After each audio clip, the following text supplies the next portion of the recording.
KBS 1라디오 11시 뉴스를 마칩니다. 지금까지 아나운서 김태규였습니다. KBS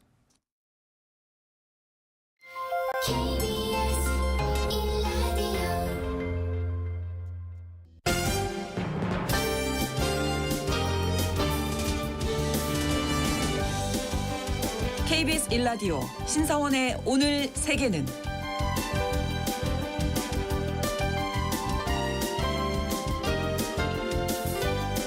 안녕하십니까. 아나운서 신성원입니다. 지구 면적의 70%는 바다입니다. 그리고 그 밑바닥에는 대량의 광물 자원이 존재하죠. 이 해저 광물을 누가 먼저 캐느냐를 두고 세계가 조용한 전쟁에 돌입했습니다. 육지에도 광물이 흔하지만 쓸만한 것을 뽑아내려면 에너지가 많이 들고 환경오염 문제도 생각해야 합니다. 그리고 무엇보다 육지의 희토류는 중국이 장악하고 있습니다. 그러다 보니 미국을 비롯한 여러 나라들이 해저 광물 채굴에 주목하고 있는데요. 상업적 채굴까지는 기술적인 장벽이나 국제법 이슈 등 해결할 문제들이 있지만 미국과 중국이 출발선에 선 만큼 조만간 바닷속 자원 전쟁이 치열해질 것으로 보입니다. 이와 관련된 자세한 이야기 글로벌 이슈 에너지 시간에 전해드립니다.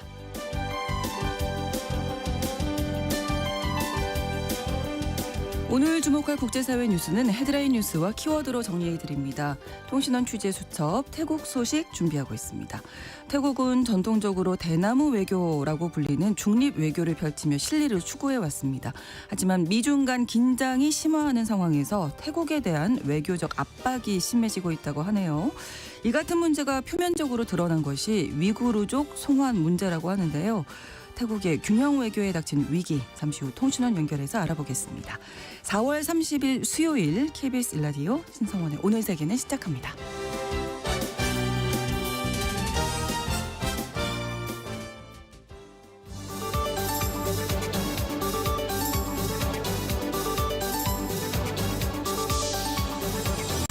오늘 세계는 헤드라인 뉴스.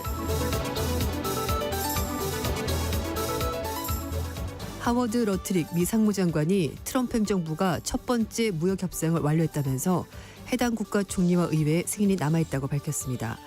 러트릭 장관은 CNBC 방송에 출연해서 협상 완료 소식을 전했습니다만 어느 국가인지는 말하지 않았습니다. 앞서 이날 오전 스콧 베센트 재무장관이 아시아 교육 파트너 및 동맹국들은 협상 체결에 가장 적극적인 모습을 보였다면서 지난주 인도를 방문한 벤스 부통령이 모디 총리와 매우 의미 있는 진전을 이뤘다고 생각한다고 언급한 바 있습니다.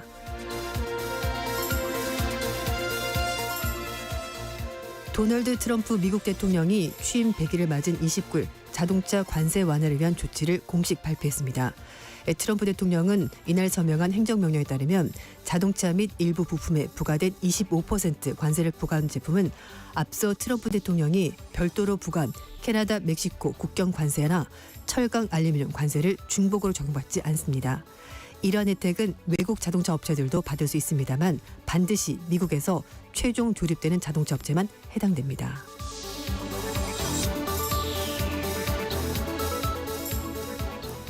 이시바 시게루 일본 총리가 필리핀을 방문해 마르코스 대통령과 남중회 등에서 중국을 견제하기 위해 정보보호협정 체결을 위한 안보협력 강화 방안을 논의했습니다. 현지 시각으로 29일 진행된 회담에서 양국 정상은 안보 관련 기밀 정보를 공유할 수 있도록 하는 정보보호협정과 군수 물자를 상호 지원하는 물품 상호 제공 협정 체결을 위한 협의를 시작하기로 합의했습니다. 일본은 최근 몇 년 동안 필리핀에 해경 순찰선 12척을 건조해서 인도했으며 대형 순찰선 5척을 추가로 공급할 방침인데요. 필리핀은 이들 선박을 주로 남중국해에서 중국에 맞서서 영유권을 지키기 위해서 활용하고 있습니다.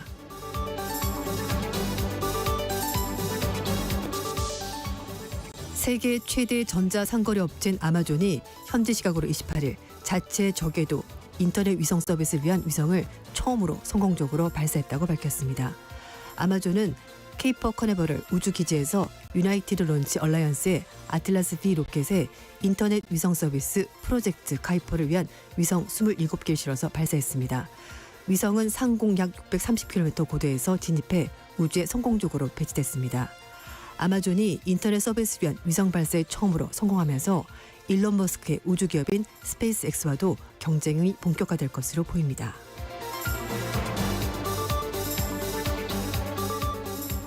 국제통화기금 IMF가 내년 대만의 1인당 국내 총산 GDP가 한국, 일본을 추월할 것으로 전망했습니다. IMF가 발표한 세계 경제 전망 보고서 4월호에 따르면 내년 대만의 1인당 GDP가 36,319달러, 우리 돈으로 5,223만 원이고 한국은 35,580달러, 일본은 35,653달러 순입니다. IMF는 2030년까지 한국의 1인당 GDP가 일본을 앞설 것으로 전망했는데요. 이는 IMF의 국가별 경제 성장률 전망과 추세를 같이 합니다.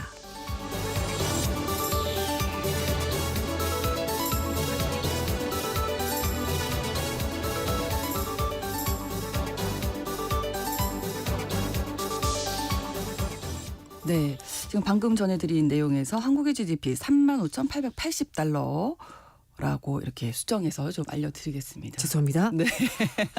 네, 외신캐스터 조윤주 씨가 오늘의 헤드라인 뉴스 정리해 주셨고요. 자, 이번에는 키워드로 정리한 국제사회 소식을 함께 살펴보겠습니다.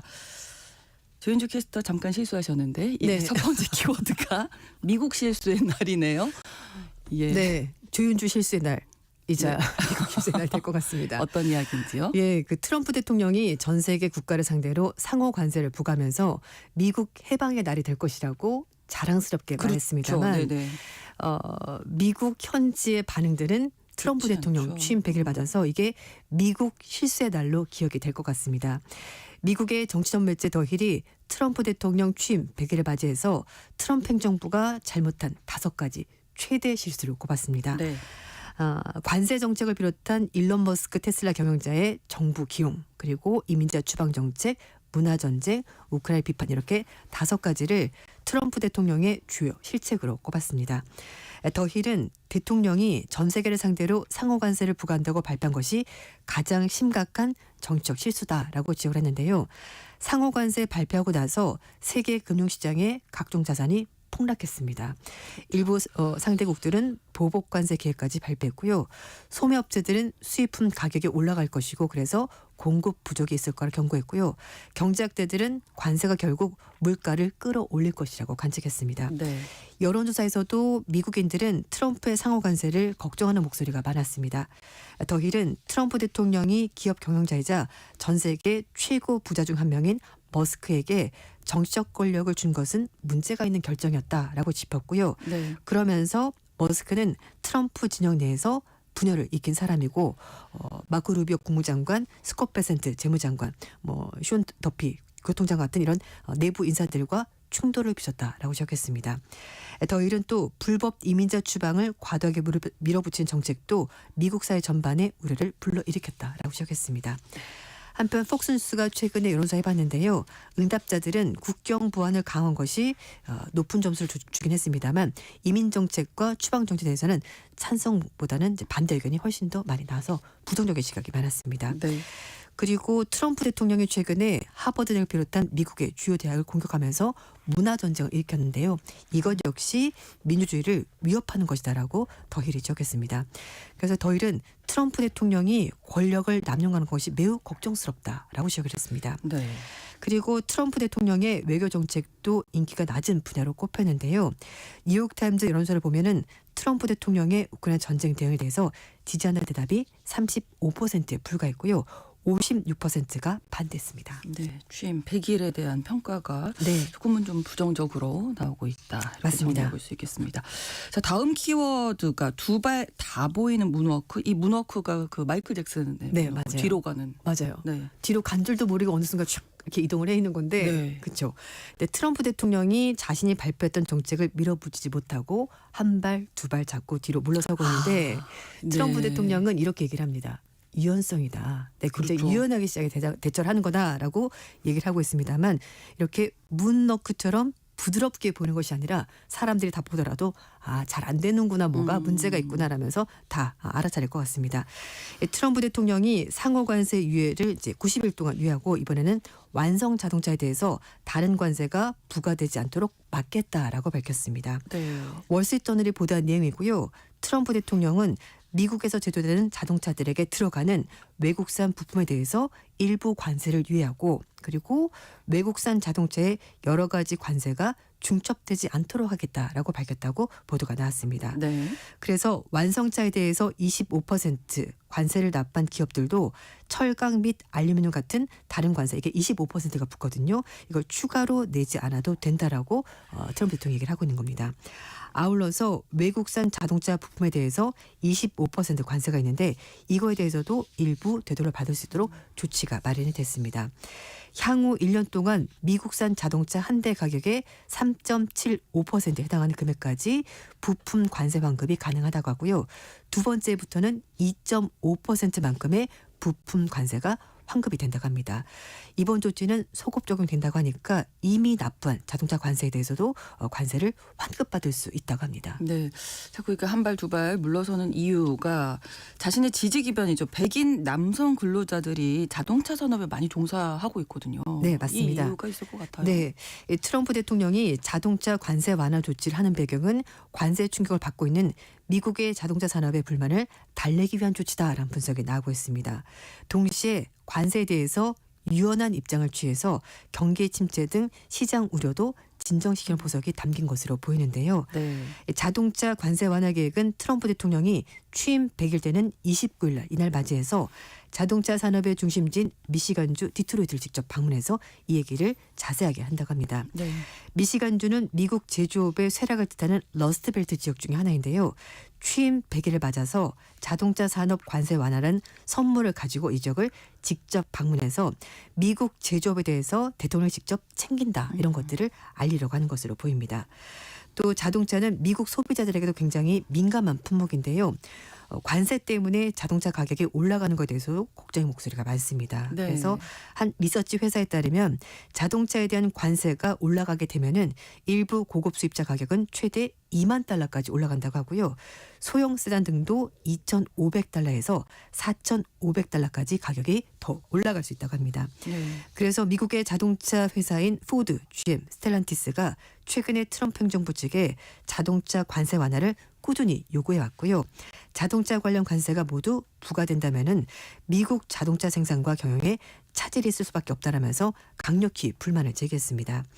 트럼프 대통령이 그래서 3일부터 완성차에 대해서 25% 관세 부과하고 있고 엔진 등 부품에 대해서 5월 3일부터 관세를 시행한다고 했는데 아까 말씀드린 것처럼 이 모든 것들을 중복 적용되지 않도록 그렇죠. 다시 수정을 한 것으로 보입니다. 네. 그리고 이제 자동차 고유 관세 때문에 경영도 차질을 빚을 수 있기 때문에 이런 부분에 대해서 자동차 업계 노동계 의견을 다 트럼프 대통령이 수용했다는 평가가 나오고 있습니다. 한편 이뿐만 아니라 트럼프 대통령이 30일 날은요. 백악관에서 대미 투자를 약속한 기업들을 초청해서 트럼프 대통령이 들어서고 나서 100일 동안 거둔 경제적 성과를 홍보하는 미국의 투자라 이 행사를 연다고 하는데요. 네. 지난달 총 210억 달러 규모의 대미 투자 계획을 발표한 현대자동차도 행사 초청 대상에 포함이 된 것으로 알려졌습니다. 네. 다음 키워드입니다. 배신에 대한 교훈. 네, 캐나다 총선에서 자유당이 승리를 거뒀습니다. 네. 마크 카니 현 총리가 승리를 거둔 것에 대해서 트럼프 정부의 위협력 속에서 결국은 좀 어부지리로 승리를 거뒀다 뭐 이런 해석이 나오고 있는데요. 카니 총리가 선거 다음날 승리 연설하면서 미국에 대한 캐나다 경제 의존도를 낮추고 원주민들과도 협력하겠다라고 강조했습니다. 그러면서 미국이 캐나다 땅, 자원, 물을 가져가려고 하고 있고 트럼프 대통령이 캐나다를 무너뜨리려고 하는 건데 이런 일은 절대 일어나지 않을 것이라면서 트럼프 대통령과 만나서 미래 경제 안보 문제에 대해서 얘기를 하겠다라고 당당하게 입장을 밝혔습니다. 네. 캐나다를 위해서 최선의 협상을 이끌기 위해서 모든 것을 동원해서 반격에 나설 것이다라고 얘기를 하면서 미국과 오랜 우호적 관계가 이제 끝났다라고 선언했습니다. 네. 그러면서 미국의 배신의 충격에서 벗어났지만 결코 이 교훈은 잊지 않을 것이라고 카니 총리가 말했습니다. 캐나다 의회 전체 의석이 343석인데요. 이 중에서 집권 자유당이 167석, 43% 조금 넘게 가져갔고 네. 보수당이 145석 가져갔고요. 퀘벡주 분리독립을 주장하는 퀘벡 블록이 23석, 그리고 신민주당이 7석, 녹색당이 1석 이렇게 가져갔습니다. 의원 내각제인 캐나다는 다수당 대표가 총리직을 맡게 되는데요. 자유당이 물론 승리했습니다만 과반 의석을 가져가지 못해서 이제 다른 정당의 지지가 필요한 상황이 됐습니다. 네. 그러니까 자유당이 이번 선거에서 승리를 하게 된 게 이제 트럼프 네. 대통령 덕분이다 이런 건데 그간의 과정이 있었잖아요. 트위더 전 총리가 9년 만에 사실 이제 그 자유당을 이끌고 오다가 이제 물러나게 된 건데 그 이유가 고물가, 주택 가격 상승 등 여러 가지 문제가 있었는데요. 특히 여기에다가 트럼프 대통령이 자꾸 캐나다를 공격하는데 이걸 제대로 정부가 막지 못했다는 비판이 있었습니다. 그런 가운데 제1야당인 보수당이 집권 자유당과의 지지율 격차가 20%까지 벌어지면서 네. 보수당의 피에르 포일리에브르 이 대표가 차기 캐나다 총리로 유력하게 거론이 됐었습니다. 그런데 변수가 생긴 겁니다. 관세 압박에다가 트럼프 대통령이 자꾸 캐나다를 미국의 51번째주로 만들겠다라고 위협을 하자 캐나다인들의 반미 감정이 커졌고요. 이게 자유당 쪽으로 표로 연결이 된 겁니다. 카니 총리는 트럼프 행정부의 관세 부과와 주권 유입에 맞서서 캐나다가 어떤 형태든 미국의 일부가 되지 않도록 하겠다라면서 강조했고 애국심을 직결시켰고요. 네. 근데 보수당 대표는 그동안 사실 캐나다의 트럼프라는 이미지를 가지고 있었거든요. 네. 이것 때문에 결국 발목이 잡히면서 표가 자유당 쪽으로 이동을 하게 된 겁니다. 또 카니 총리는 외교적 경제적으로 불확실성이 있긴 합니다만 재집권하면서 관세로 인한 여러 가지 경제적 충격을 최소화할 수 있을 것으로 보이는데요. 원래 또 경제인 출신이기 때문에 그런 부분에 대해서도 그렇죠. 점수를 많이 받은 것으로 보입니다. 네. 정치 경험은 없지만 전문성을 갖췄다 이렇게 보고 있는 건데 네. 트럼프 정부의 관세 위협에 대해서 가장 잘 대응할 수 있는 안정감이 있는 지도자 이렇게 얘기되면서 유권자들의 신뢰를 산 것으로 보입니다. 2008년 2월 달에 캐나다 중앙을 총재를 지냈고요. 그때 글로벌 위기 시기인데 이걸 비교적 잘 넘겼다는 평가를 받았었고요. 2013년부터 2020년까지는 외국인을 처음으로 영국 중앙은행인 잉글랜드 은행의 총재를 맡아서 브렉시트에 따른 경제 충격을 잘 대응했다는 평가를 받았습니다. 그래서 트럼프의 관세 정책에 맞설 사람은 카니 총리 이렇게 연결이 된 겁니다. 네. 다음 키워드 공포 영화의 한 장면. 네. 어제 이제 헤드라인 뉴스에서 스페인과 포르투갈에서 정전이 있었다고 말씀을 드렸는데요. 네. 이베리아 반도 전역이 혼란에 빠졌습니다. 수도 마드리드, 바르셀로나 이렇게 대부분 지역에서 정전이 있었고요. 네. 포르투갈 수도 리스본 그리고 제2의 도시인 포르투에서도 정전 때문에 교통, 통신 등 주요 인프라가 마비됐습니다. 스페인 정부가 국가 비상사태까지 선포하면서 복구 작업 벌이고 있는데요. 지금까지는 거의 한 90% 정도 복구가 된 것으로 알려졌습니다. 다행이네요. 네. 하지만 그 기간 동안에 굉장히 많은 혼란이 있었는데요. 네. 네. 일단 스페인과 포르투갈에서 정전 때문에 기차, 지하철 다 멈춰섰습니다. 그래서 사람들이 지하 역사로 들어간데 완전히 암흑천졌던 거죠. 그렇겠네요. 네, 네. 굉장히 좀 공포 영화처럼 무서운 장면이 벌어졌고 네네. 항공편 300여 편이 취소가 됐고 그렇죠. 스페인에서 열차 100여 대는 3만 5천여 명이 거기에 선로에 갇히면서 대편일까지 벌어졌습니다. 아. 또 지하철이 멈춰서면서 정말 어두운 터널 안에 휴대폰 조명만을 의지해서 탈출한 일이 벌어졌고요. 신호등이 꺼지면서 도로에서 극심한 교통체증이 발생해서 경찰이 수신호로 교통정리를 했습니다. 네. 뿐만 아니라 수백 명의 엘리베이터에 갇히기도 했었고요. 전화 연결, 인터넷 접속 중단됐고 현금 인출기, ATM기도 사용할 수가 없었습니다. 그러네요. 우리가 예. 정말 전기 없이는 살아갈 수 없네요. 현대 그러니까요. 사회에서는. 예, 다 마비가 되는 거고. 편리하지만 이 모든 것들이 예, 다 전기로 예. 돌아가는 것이었습니다. 그리고 물 공급도 중단된다고 밝히면서 슈퍼마켓에 생수 사려고 사람들이 손전등 들고 들이닥쳤고요. 그래서 인파가 몰리면서 혼란이 있었습니다. 어쨌든 최악의 정전 사태가 18시간이 지나서 겨우 복구가 되는데요. 네. 프랑스 쪽에서 전력을 공급하면서 일단 마무리가 됐다고 합니다. 하지만 정확한 정전 원인 파악되지 않고 있는데요. 네. 포르투갈의 전력망 운영사인 아리에는 이번 정전은 보기 드문 대기 현상 때문이다라고 얘기를 하고 있습니다. 스페인의 극심한 기온 변화가 초고압 전선에 비정상적인 진동을 일으켰고 이것 때문에 전력 시스템 간에 동기화가 실패되면서 이렇게 정전이 발생한 거다라는 얘기를 하고 있는데 이것도 좀 더 확인을 해봐야 될 것 같긴 합니다. 그렇습니다. 그리고 일부에서는 사이버 공격이 있었던 것 아니냐라는 얘기도 있었는데요. 사이버 공격 징후는 없었던 것으로 지금 파악이 되고 있습니다. 또 한편에서는요. 스페인의 태양광, 풍력 발전 같은 친환경 에너지 비중이 높아진 것과 무관하지 않다라는 주장이 있는데요. 네. 이렇게 친환경 에너지, 신재생 에너지의 경우 비상 대응 능력이 떨어질 수밖에 없기 때문이라고 합니다. 기후변화 때문에 극심한 기온차가 고압 전력선에 이상 진동을 만들어서 시스템에 뭔가 영향을 미친 것이다. 이런 분석도 나오고 있습니다. 네. 자, 다음은 세상에 공짜는 없다. 네. 키워드인데요. 프랑스가 교도관들의 근무 조건을 개선하기 위해서 비용이 네. 필요한데 이 비용을 마련하기 위해서 요금 형태로 수감비를 도입하는 방안을 다시 고려하고 있다는 얘기가 나왔습니다. 프랑스 법무장관은 수감자들에게 수감비를 다시 부과하겠다라고 밝혔다고 하는데요. 장관 얘기에 따르면 수감자들이 사법 공공서비스 참여 차원에서 하루 수감될 때마다 일정 금액을 부담해야 될 것 같다라고 말했습니다. 일단 2003년까지는 실제로 수감비를 냈다고 합니다. 프랑스에서. 네. 근데 이제 병원에 입원할 때 입원비 내는 것처럼 교도소에 수감돼도 기본 요금이 있다라고 장관이 말했다고 하는데요. 네. 그래서 이제 2000년대 초반까지만 하더라도 프랑스는 수감자가 노역을 통해서 벌거나 아니면 외부에서 수감자에게 주는 돈의 일정 부분을 공제하는 방식으로 수감비를 청구했다고 하는데요.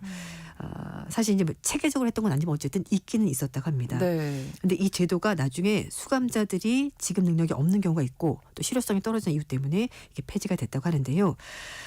법무장관은 연간 교정시설 운영 비용이 40억 유로가 들어간다면서 이거에 대해서 수감자들이 일정 부분 부담하는 것이 맞지 않겠냐라는 주장을 펼치고 있습니다. 네. 하지만 이제 빈곤층이나 미결수는 제외된다고 하는데요. 사실 이 수감자에 대해서 여러 가지 논란이 있습니다. 그러니까 뭐 종신형에 처해져서 네. 수감시설 있게 되면은 사실 그 비용이 다 세금으로 들어가는 거기 때문에 그렇죠. 그 세금을 왜 국민들이 다 내야 되냐라는 불만의 목소리가 있는데요. 네. 그래서인지 이제 프랑스도 수감비를 다시 매기겠다라는 얘기가 나오고 있는데 네. 하지만 프랑스에 있는 한 인권단체에서는요. 수감자 대부분이 사회 경제적으로 매우 취약한 상황이고 어쨌든 지금 처벌을 받고 있는 상황인데 또 돈을 내라고 한다는 거는 이중 처벌이라는 주장도 있고요. 네. 또 사회 복귀를 준비하는 사람들에게 재정적 기반이 필요한데 이거를 더 약화시킬 뿐이라면서 반대하는 목소리도 있습니다. 여러 가지 이야기들이 많이 네. 나와요. 세상에 공짜는 없다라는 네, 맞습니다. 키워드처럼. 알겠습니다. 오늘 헤드라인 뉴스와 키워드 여기까지 듣도록 하겠습니다. 외신캐스터 조현주 씨와 함께했습니다. 고맙습니다. 네, 감사합니다. KBS 라디오 신성원의 오늘 세계는 1부 마무리하겠습니다. 11시 30분부터 일부 지역에서는 해당 지역 방송 보내드립니다. 클리프 리차드의 노래 The Young Ones 전해드립니다.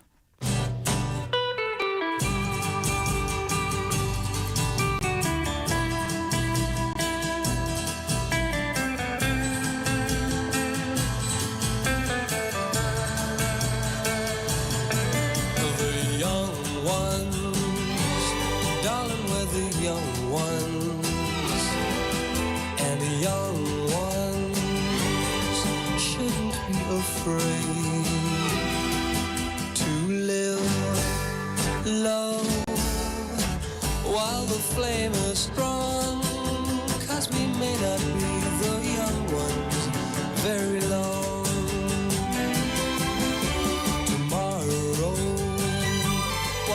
Till tomorrow, 'cause tomorrow sometimes never comes.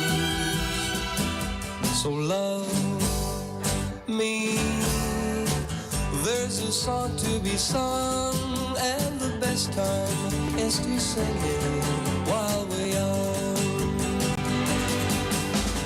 Once in every lifetime comes a love like this. Oh, I need you and you need me. Oh, my darling, can't you see? Young dreams should be dreamed together,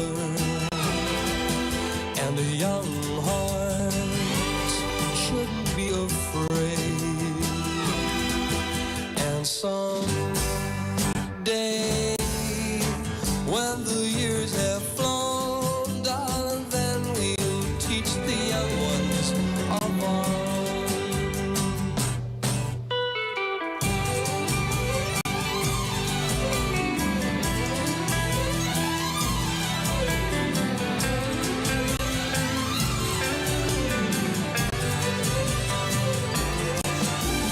Once in every lifetime comes a love like this.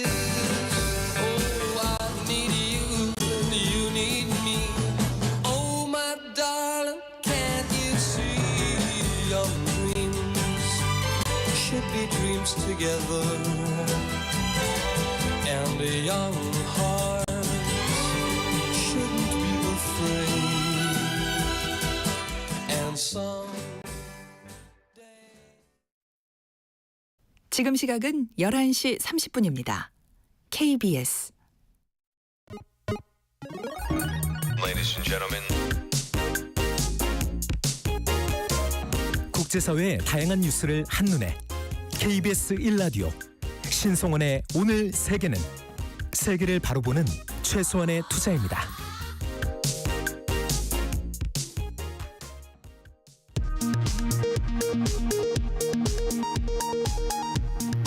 이 시각 라디오 정보센터 뉴스입니다.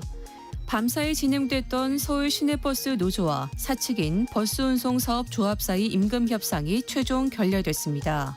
노조는 총파업 대신 이른바 준법 투쟁을 벌이고 있는데 이에 따라 일부 버스가 지연되는 등 차질도 빚어지고 있습니다. 건진법사 의혹을 수사 중인 검찰이 윤석열 전 대통령의 사저를 압수수색하고 있습니다. 서울 남부지검은 오늘 오전 서울 서초동 아크로비스타에 검사와 수사관을 보내 건진법사 전성배 씨와 윤 전 대통령 부부 의혹과 관련된 자료 확보를 시도하고 있습니다. 더불어민주당 이재명 대선 후보의 공직선거법 위반 혐의 사건에 대한 대법원 판단이 내일 오후 3시에 나옵니다. 사건이 대법원 전원합의체에 회부된 지 9일 만에 이례적으로 빠른 선고가 이뤄지게 됐습니다. SK텔레콤에서 유심 해킹으로 개인정보가 유출된 사건과 관련해 경찰이 22명 규모의 전담 수사팀을 확대 편성하며 본격적인 수사에 들어갔습니다. 지난 3월 국세 수입이 지난해 같은 기간보다 5조 5천억 원 늘어난 32조 3천억 원을 기록했다고 기획재정부가 밝혔습니다. 3월까지 누적 세수는 93조 3천억 원으로 지난해 같은 기간과 비교해 8조 4천억 원 더 거쳤습니다. 정부가 의대 미복귀생들에 대한 원칙 대응 입장을 재확인했습니다. 정부는 전국 40개 의대에 미복귀 학생들에 대한 유급을 확정해달라는 공문을 보내면서 학칙과 관계없이 오늘까지 유급을 처리해달라고 안내했습니다. 지금까지 라디오 정보센터 뉴스 정한나였습니다.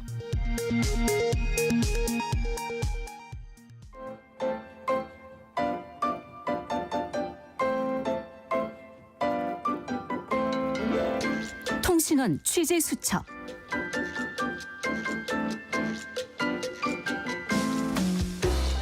통신원 취재 수첩입니다. 최근에 이 미중 패권 경쟁이 점점 거세지면서 태국의 외교가 더욱 전략적이고 복합적인 양상으로 변하고 있다고 하는데요. 자세한 내용은 방콕 김종민 통신원 연결해서 알아보겠습니다. 안녕하세요. 네, 안녕하세요. 사실 태국과 중국이 전통적으로 긴밀한 관계였었잖아요. 네, 맞습니다. 태국과 중국의 관계는 정말 오래되었습니다. 네. 하지만 정식 수교가 이루어진 것은 올해로 딱 50년이 됩니다.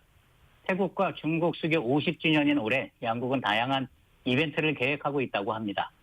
1975년 태중 공식 외교관계 수립 후 2000년대 이후 양국 관계는 전략적, 포괄적 협력 동반자 관계로 승격되었습니다.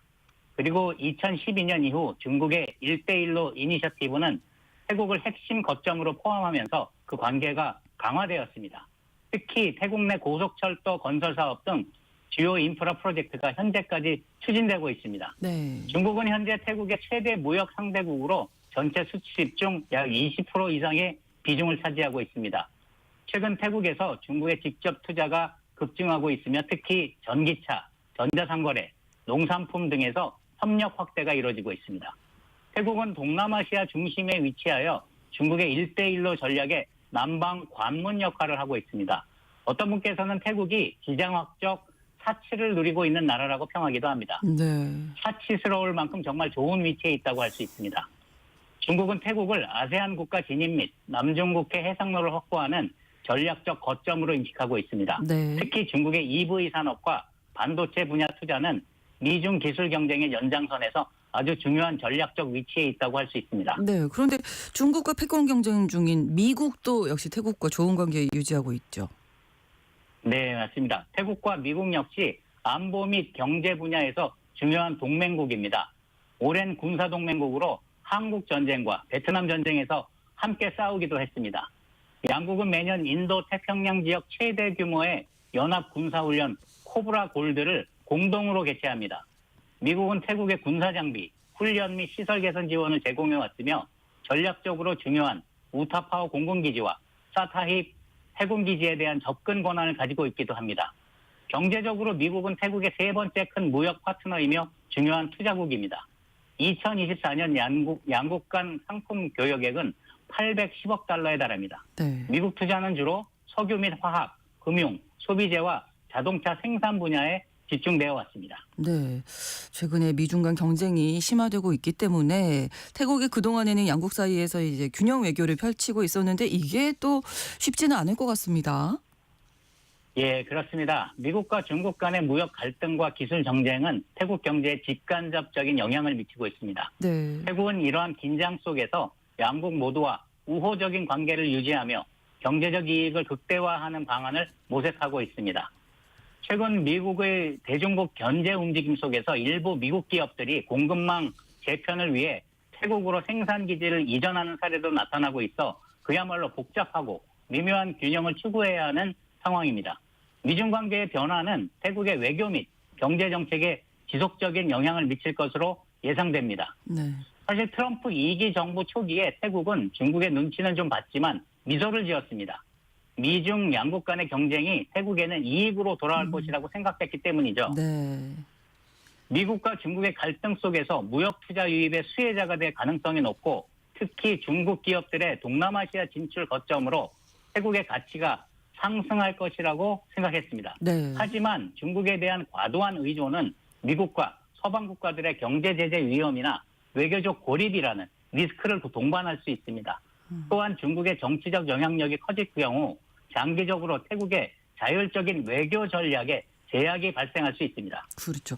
최근에 태국 정부가 위구르족을 중국으로 송환한 것 때문에 이제 논란이 있는데 앞서 말씀해 주셨던 외교 리스크와 연관이 있다고요. 이건 어떤 내용입니까?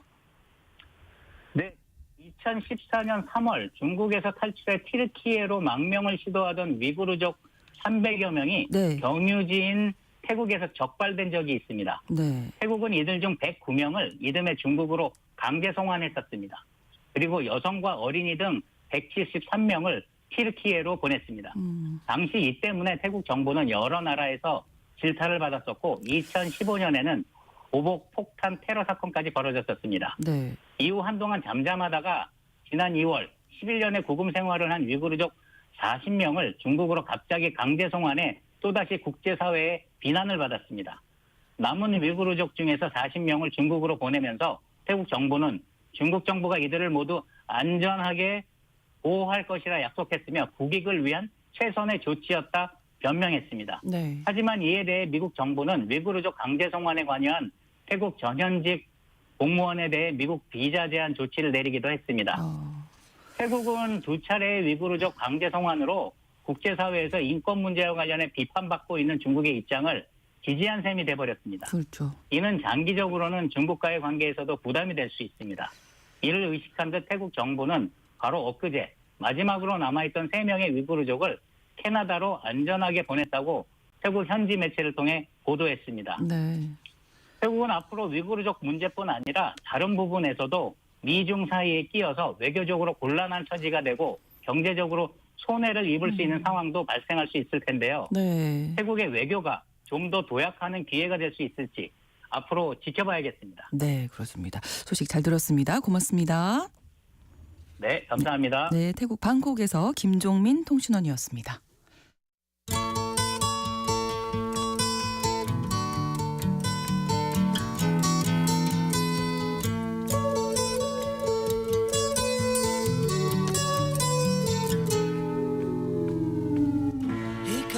에너지와 관련된 최근 이슈 가운데 우리가 주목할 점 짚어보겠습니다. 글로벌 이슈 에너지 오늘도 법무법인 율촌 수석 전문위원이신 최준영 박사님 모셨습니다. 어서 오십시오. 네, 안녕하세요. 오늘은 또 어떤 이야기 준비하셨을까요? 네, 요즘엔 뭐 제일 큰 주제는 당연히 미국 중국 갈등인데요. 그렇습니다. 이제는 이제 땅 위가 아니고 저 깊은 바닷속 자원을 둘러싼 갈등이 이제 본격화될 조짐이 있다라는 오, 이야기를 해보려고 합니다. 어떤 뭐 이야기가 있었나요?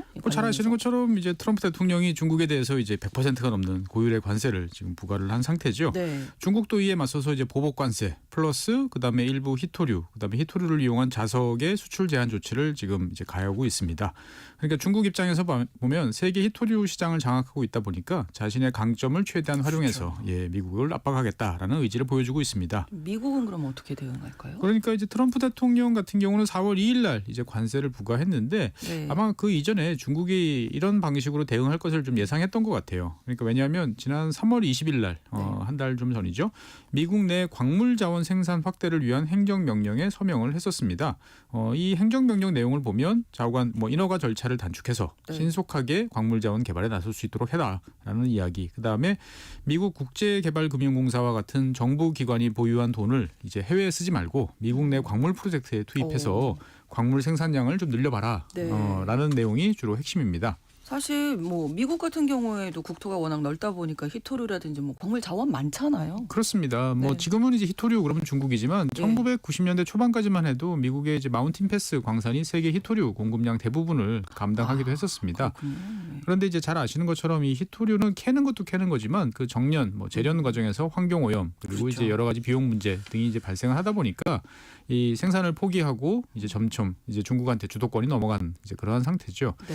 그리고 이제 30년이 지나고 나니까 이제 미국의 약점 가운데 대표적인 게 하나가 이제 광물 자원이 된 상태입니다. 그렇습니다. 트럼프 대통령은 원래부터 이런 생각이 좀 있었던 것 같아요. 네, 트럼프 대통령은 이제 광물 자원에 대해서 관심이 옛날부터 좀 많았습니다. 그래서 첫 번째 임기 이때 이제 핵심 광물 자원을 지정을 하고 이 네. 핵심 광물 자원을 연방 정부 차원에서 관리하도록 하는 이제 이러한 정책을 펼쳤습니다. 그러니까 그 전까지는 미국 연방 정부가 이런 광물 자원에 대해서 관심이 없었어요. 그런데 트럼프 대통령 1기 때 이제 본격적인 관리를 시작했다라고 보시면 되겠고요. 네. 지금도 트럼프 대통령이 움직이는 걸 보면 좀 종잡을 수가 없는데 광물 자원이라는 키워드를 놓고 보면 일관성이 있나요? 나름대로 일관성이 보여요. 그러니까 네네.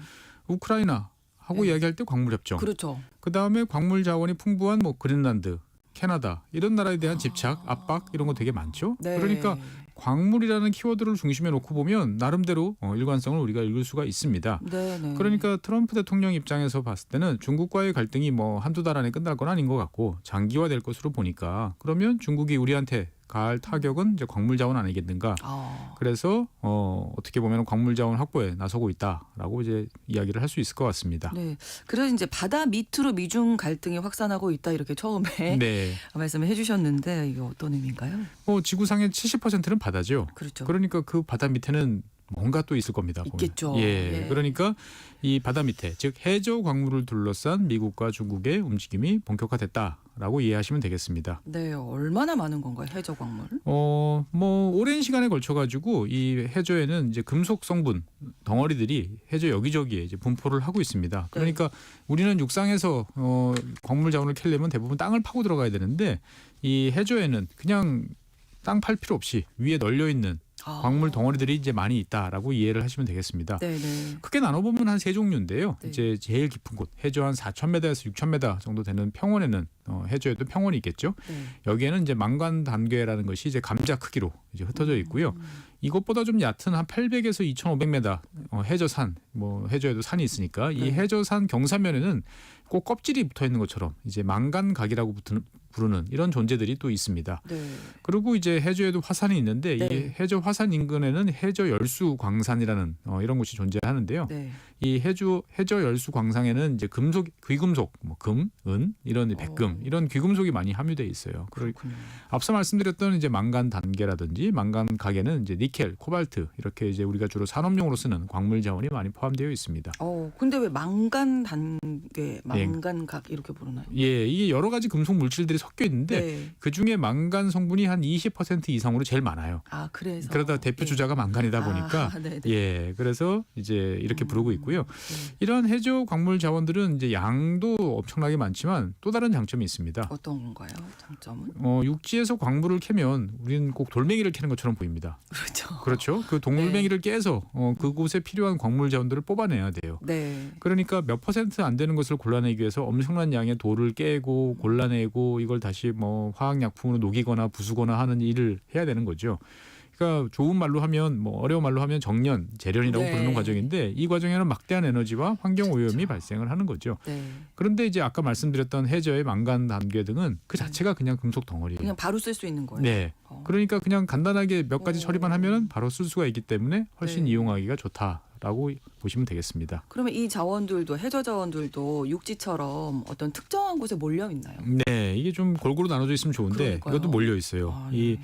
해저 광물 자원으로 가장 유명한 곳은 이제 태평양에 있습니다. 태평양, 하와이 그리고 이제 멕시코 사이에 바다 저 깊은 곳에 네. 한 600만 제곱킬로미터, 그러니까 대한민국 면적의 한 60배 정도 되는 면적의 오. 클라리온 클리퍼톤이라고 부르는 지역이 있습니다. 네. 뭐 영어 약자를 따서 CCG라고 보통 부르는데요. 네.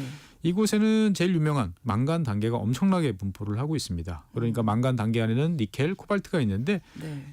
이를테면 코발트 같은 경우는 땅 위에, 그러니까 육지에 외장돼 있는 양 전체를 다 합한 거에 6배, 네. 니켈은 3배. 어. 그러니까 요 600만 제곱킬로미터에 그렇게 다 몰려 있는 거예요. 이거 쓰면 참 좋겠는데. 네. CCG 아까 클라리온 클리퍼톤 지역 이곳의 자원은 누가 뭐 관리한다 이런 게 정해져 있나요? 그러니까 바다는 뭐 잘 아시는 것처럼 이제 영해와 그렇죠. 공해로 나눌 수 있죠. 네. 그러니까 영해는 이제 국가의 주권이 미치는 곳이고 네네. 공해는 누구의 것도 아닌 인류 그렇죠. 공동의 것이죠. 그런데 이제 CCZ 같은 경우는 이제 공해에 위치하고 있기 때문에 아. 누가 이걸 채굴하지? 누가 이거를 채굴하면 안 되지? 이걸 관리하기가 되게 애매한 거죠. 그래요. 그래서 이제 여기에 대한 근거가 해양법에 관한 유엔 협약이라는 것이 있습니다. 네. 이 협약에 따르면 이제 이런 공해상에 있는 해저 자원에 대해서는 인류 공통의 것이라고 선언을 하고 이것을 관리하기 위한 이제 국제기구를 설립하도록 하고 있습니다. 네. 보통 국제해저기구라고 부르는 그런 기구인데요. 네. 독특하게도 이제 저 카리브해 자메이카라는 나라에 이제 위치하고 있습니다. 그러면 이 자원을 캐내려면 국제 해저 기구의 승인을 받아야 되는 건가요? 예, 그러니까 일단은 뭐 바다 밑에 뭐가 있는지를 알아야 되니까 그렇죠. 먼저 탐사를 신청해야 됩니다. 내가 이러이러한 조건을 갖추고 이러이러한 우리 장비가 있으니까요. 여기서 네. 좀 우리 찾아보겠습니다. 그러면 15년 동안 찾아보세요라는 독점권을 부여합니다. 그런데 이제 이때는 상업적 목적으로 막 많이 캐는 건 안 되고요. 네. 과학적 목적이라는 것이 분명히 전제가 돼야 돼요. 그러니까 그 지역의 특성은 뭔지, 그다음에 이 지역에서 해저 광물을 캐낼 때 뭐 환경에 따른 영향은 어떤 것이 있는지 네. 등등을 이제 예측하는 정도의 활동들을 할 수 있는 거죠. 그러니까 지금은 이제 어디에 얼마만큼 묻혀 있다라는 것을 조사하는 단계고 상업적으로 이걸 캐서 내가 돈을 벌겠다 이런 것은 안 되는데 네. 이게 최근 들어 좀 변하기 시작을 했습니다. 세계에서 두 번째로 작은 나라인 태평양의 이제 섬나라 나우루라는 나라가 있습니다. 네. 바티칸 시티 다음으로 이제 작은 나라가 이제 그렇군요. 나우루인데요. 네. 이 나우루가 이제 캐나다 기업과 더불어서 태평양상에서 이 상업 채굴을 조만간 시작하겠다라고 이제 발표를 하면서 여러 가지 논란이 벌어지고 있어요. 네. 그러니까 이제 뭐 복잡한 이야기가 있습니다만 일단 국가가 신청을 해서 하겠다라고 나서면 네. 여기에 따라서 이제 이 국제기구도 관련된 절차를 또 마련해 줘야 되는데 앞으로 이제 국제해저기구가 이제 이것을 어떤 식으로 어떤 과정을 거쳐서 해라라고 이제 결정을 내려줘야 되는데 그러네요. 문제는 뭐냐면 이제 중국이 이 국제해저기구에서 제일 활발하게 활동하는 나라입니다. 또 중국이 또 얘기가 나오네요. 네. 여기에서.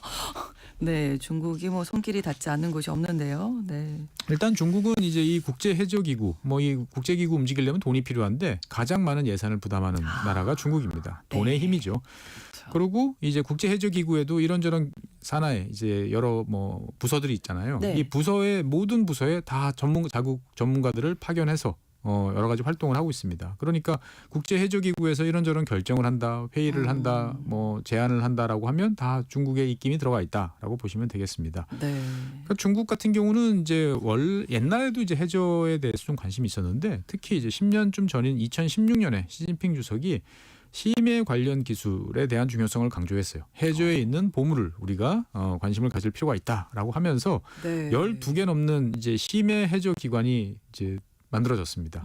그래서 다양한 활동을 하고 있고요. 그러다 보니까 최근에는 이제 지구상에서 가장 깊은 해저 1만 미터까지 네. 이제 잠수할 수 있는 심해 잠수정을 이제 자체 기술로 개발해서 이제 해저 탐사에 투입을 하고 있어요.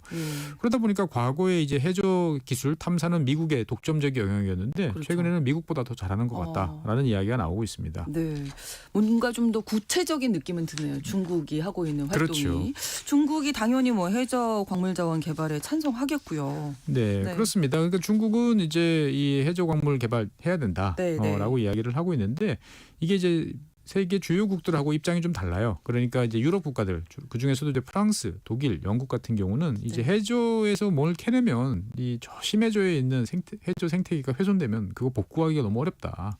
그러니까 당분간 뭐 그거 없어도 우리 사는데 별로 지장 없지 않냐. 당분간 하지 말자라고 이제 입장을 밝히는 데 비해서 중국 그리고 우리나라 그리고 노르웨이 등은 적극적으로 개발해야 된다라고 이제 주장을 하고 있습니다. 여기에서 미국의 입장이 궁금합니다. 이 미국은 상당히 입장이 독특해요. 그래요? 그러니까 입장이라기보다는 위치가 독특하다고 말씀드린 게 정확하겠습니다. 네. 왜냐하면 아까 해양법에 관한 유엔 협약이라는 것을 제가 말씀드렸는데 네. 이 국제 해저기구 여기서 활동하는 나라들은 이 유엔 협약을 다 비준한 나라들이에요. 그런데 미국은 이 협약을 비준하지 않았어요. 그러니까 세계 대부분의 나라가 유엔 규정에 따라서 뭐 영해라든지 그다음에 배타적 경제 수역 이런 것들을 지정하고 해저 자원 개발에도 협력하고 있는데 미국은 따로 놀고 있는 거예요. 왜 그런 건가요? 그러니까 이 유엔 협약이 그 처음에 이야기되고 네. 막 비준이 되던 1970년대, 80년대 입장에서 보면 네. 미국은 혼자서 이 해저 광물을 개발할 수 있는 능력을 보유한 유일한 나라였어요. 그런데 이런 유엔 협약에 우리가 가입하고 나면 우리가 오히려 발목이 잡힌다. 제약이 많을 것이다. 그렇죠. 우리가 할 수 있는데도 못할 네, 것이다. 그래서 미국 의회가 당시에 비준을 거부를 했습니다. 그렇군요. 그러면 이제 미국은 이제 어떻게 해야 되느냐? 네. 그래서 미국은 유엔 협약이 아닌 자체 법률, 그러니까 심해 광물 자원법이라는 걸 만들어 가지고 네. 독자적으로 해저 광물 탐사 및 허가 체계를 운영하고 있어요. 그러면 아까 말씀하셨던 그 CCG에서 예. 미국이 뭐 채굴 하겠다. 그럼 미국 법에 따라서 하는 건가요? 네, 맞습니다. 그렇게 돼요. 그러니까 원칙적으로 이 법에 따르면 상무부 산하의 국립해양대기청 노아라고 부르는 곳에서 허가를 받으면 채굴이 네. 가능해요. 그런데 아직까지 뭐 미국 기업이 이게 돈이 되나? 라는 생각이 들어서 그런지 해저 광물 채굴을 본격적으로 시도한 사례는 없어요. 네. 그러니까 미국 정부 입장에서 봤을 때는 다른 나라에 비해서 월등히 앞선 이제 능력을 보유하고 있기 때문에 뭐 언제라도 할 수 있지라고 했는데 이제 최근 들어서 입장이 좀 바뀌고 있습니다. 네, 어떻게 바뀌고 있나요? 그러니까 트럼프 대통령이 이 상업적 심해 채굴 신청을 어느 기업이 하겠다라고 접수를 하면 최대한 신속하게 허가하도록 하는 행정명령을 준비하고 있다라는 이야기가 나오고 있습니다. 네. 그러니까 미국 업체들한테 시그널을 보내는 거예요. 자, 정부는 준비됐으니까 빨리 신청해. 그렇죠. 라고 이야기를 하는 거죠. 네. 그러니까 중국이 국제해저기구를 통해서 상업적 채굴을 허가받아서 진행하기 전에 미국이 먼저 하겠다라는 의지를 지금 드러내고 있습니다. 트럼프 대통령은 계속 예의주시하고 있을 것 같은데 중국은 여기에 대해서 어떻게 나서고 있습니까? 그러니까 중국도 이제 국제해저기구에 대해서 해저 광물의 상업적 채굴에 대해서 구체적인 절차, 규정 이런 거 빨리 제정해라라고 지금 압박을 가하고 있어요. 그러니까 뭔가 이 표준화된 절차가 있으면 우리가 거기 따라서 할 텐데 왜 일을 안 하느냐라고 이제 압박을 하고 있는 거죠. 실제로 중국은 현재까지 국제해저기구가 발급한 31개의 탐사 면허 가운데서 가장 많은 5개를 보유를 하고 있습니다. 그러다 보니까 일단 상업적 채굴이 가능하게 된다라고 그러면 중국이 뭐 유리한 고지에 설 가능성은 매우 높은 거죠. 그렇군요. 양국이 이제 저 깊은 바다까지 이제 전쟁을 벌이게 될 것 같은데 우리나라는 어떻습니까? 우리나라는 30년 전부터 나름대로 열심히 이제 해저 광물 자원에 대한 활동을 해왔어요. 네. 예, 우리 옆 나라인 일본이 이 해저 탐사에 대해서는 선진국이기 때문에 일찌감치 자극을 받았던 거죠. 네. 그래서 우리나라 같은 경우는 국제 해저기구로부터 총 11만 5천 제곱킬로미터에 대한 3개 탐사 면허를 받았어요. 그러니까 탐사 면허 이제 3개. 그러니까 중국은 5개, 우리는 3개. 네.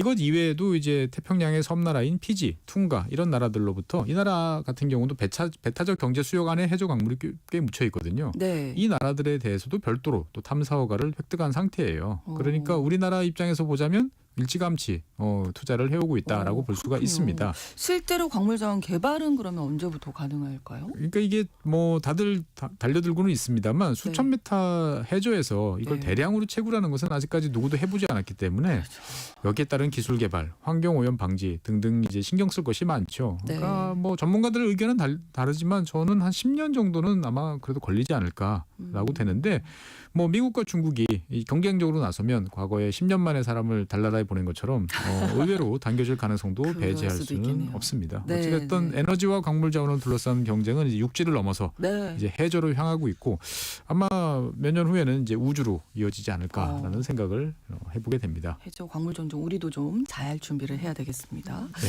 글로벌 이슈 에너지 법무법인 율촌 수석 전문위원이신 최준영 박사님과 오늘도 함께했습니다. 고맙습니다. 네, 감사합니다. 로비 윌리엄스의 노래 Beyond the Sea 전해드리면서 KBS 일라디오 신성원의 오늘 세계는 마무리하겠습니다. 내일 오전 11시 5분에 다시 뵙겠습니다. 고맙습니다. Some